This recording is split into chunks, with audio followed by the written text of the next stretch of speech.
This ending is not the best editing in Whiplash. It's not true. It's bullshit. Okay, just kidding. Let me reiterate.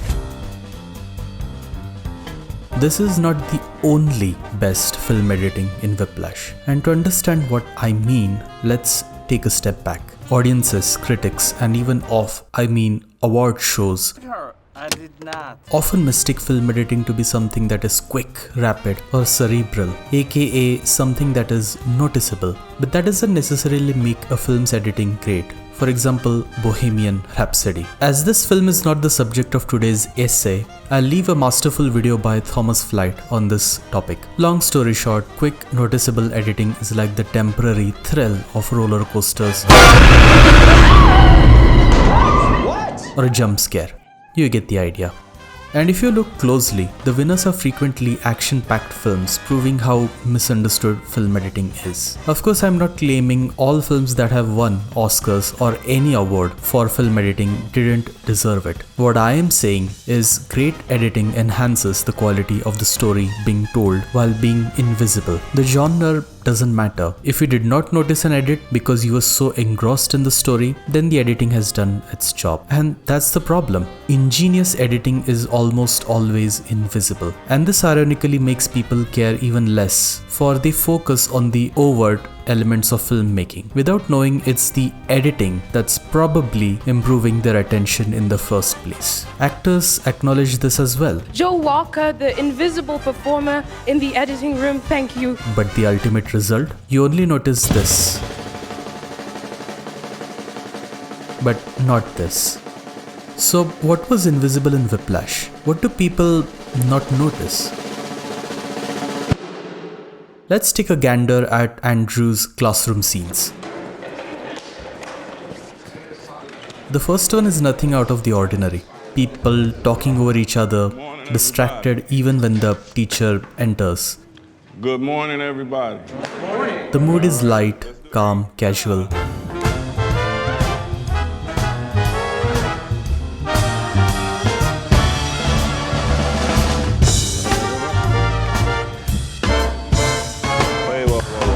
Jump a few scenes ahead and the contrast stands out. What seemed like a casual scene in the former automatically transforms into something that is dull and boring to the point of being pitiful. Yes. Yes. While the latter scene in just 5 seconds conveys authority, order, discipline. So what is the DNA of both these scenes? What is commanding this contrast? There are multiple factors like performances of the actors or the visual contrast between the beautiful warmth of the windowed room in scene 1 and the dark, oppressive windowless room in scene 2.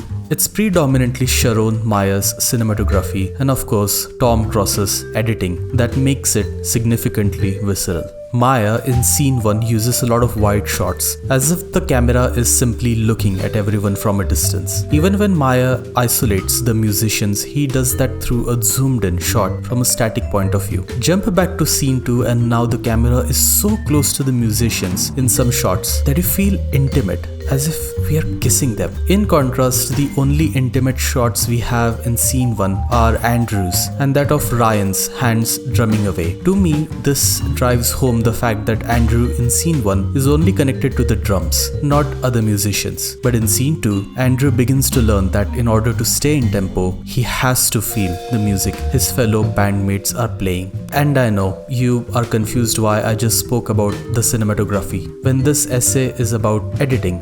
You see, an editor's job is more than simply taking shots and joining them together. 1, 2, 3, 4. Now, was I rushing? Alright, good job. An editor also needs to consider which shots to choose and which to discard, how to string the selected shots together one after another, 1, 2, 3, 4. 1, 2, 3. Now, and how long every shot should be. 1, 2, 3, 4. 1, 2, 3, 4. 1, 2, 3. Now. So let's look at how Tom Cross chooses the right shots. In scene 1, you almost never notice the teacher coming in. Good morning, everybody. Good morning. All right. we do cut to a medium shot of the teacher, but there's a wide shot preceding it, signifying that this teacher is someone no one takes that seriously. In scene 2, however, we don't even see Fletcher come in. His presence is made absolute only by the shot of his shoes and the reaction of the entire band to it. So even without showing Fletcher enter, his feet alone justify his authority, like a lion entering the jungle, ready to hunt his next victim. This even improves the overall performance of the actors themselves, something that J.K. Simmons himself acknowledges. Love the shoe shot. Yes. And there's another one coming up. Damien did such a great job of establishing my character by other people's reactions to what's going on.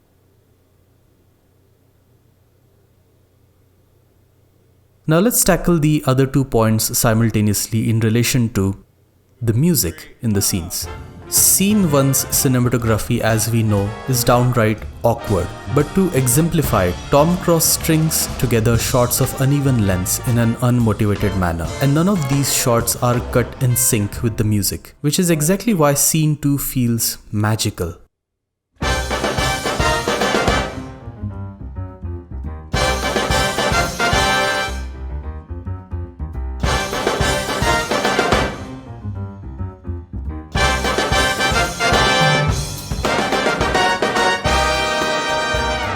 Now, the ordering is motivated, the shot lengths even. This is the kind of editing perfection Fletcher would be proud of. It doesn't stop there. Now note the editing that follows until the band starts playing the music again. Parker, that is not your boyfriend's dick. Do not come early. Bar 93. 5, 6, and. Did you get that? The editing is still flowing rapidly, musically, as if the musicians are still not out of their musical trance and just can't wait to go back in the flow again. 5, 6, and. According to Soviet montage theory that master filmmakers like Sergei Eisenstein helped create, there are 5 kinds of montages: metric, tonal, overtonal, intellectual, and rhythmic. Rhythmic montage is editing a film with a beautiful pace or a rhythm, as if it's almost edited to look like music.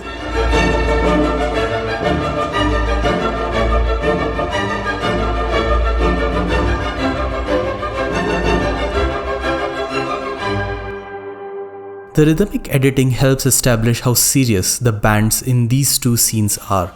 And because rhythmic editing is nowhere present in scene 1, but it is, with and without music, present in scene 2, you know now which class is the boring one. Tom Cruise is so involved in this rhythm that he uses the exact same shot of Andrew, the second one simply being the reverse of the first one. It just works because you do feel Andrew desperate to get back in the groove, which was momentarily broken by Fletcher. Stop! Compare this to the short film of Whiplash, and you can clearly see how the difference in shot lengths ruins this exact same moment. Parker, that is not your boyfriend's dick. Do not come early. Skipping ahead. Bar 93. 5, 6, and. Ironically, when the music resumes, Whiplash gives up rhythmic editing entirely, but the effect is still oddly pleasing as Tom Cruise switches gear to another type of montage, tonal montage. Tonal montage is a series of shots that are common in their, tonality. What follows are 3 shots. The unifying tone in the first 2 shots is of course a close-up of all the instruments, but also this subtle camera push-in that slowly moves in on the snare drum and the keys of the saxophone, 2 instruments seemingly dominant in this musical section, followed by the single unbroken shot capturing Fletcher, the band, and then Andrew. But this all yet again is done through the camera pushing in on the characters. First on Fletcher, then after circling around him, we move on to the band, eventually circling back around Fletcher to Andrew. In a sense, you can break this one shot into 3, and once you combine all these shots, the camera movement almost seems to be going in flow of the music. as though the characters in this scene are completely lost in their art.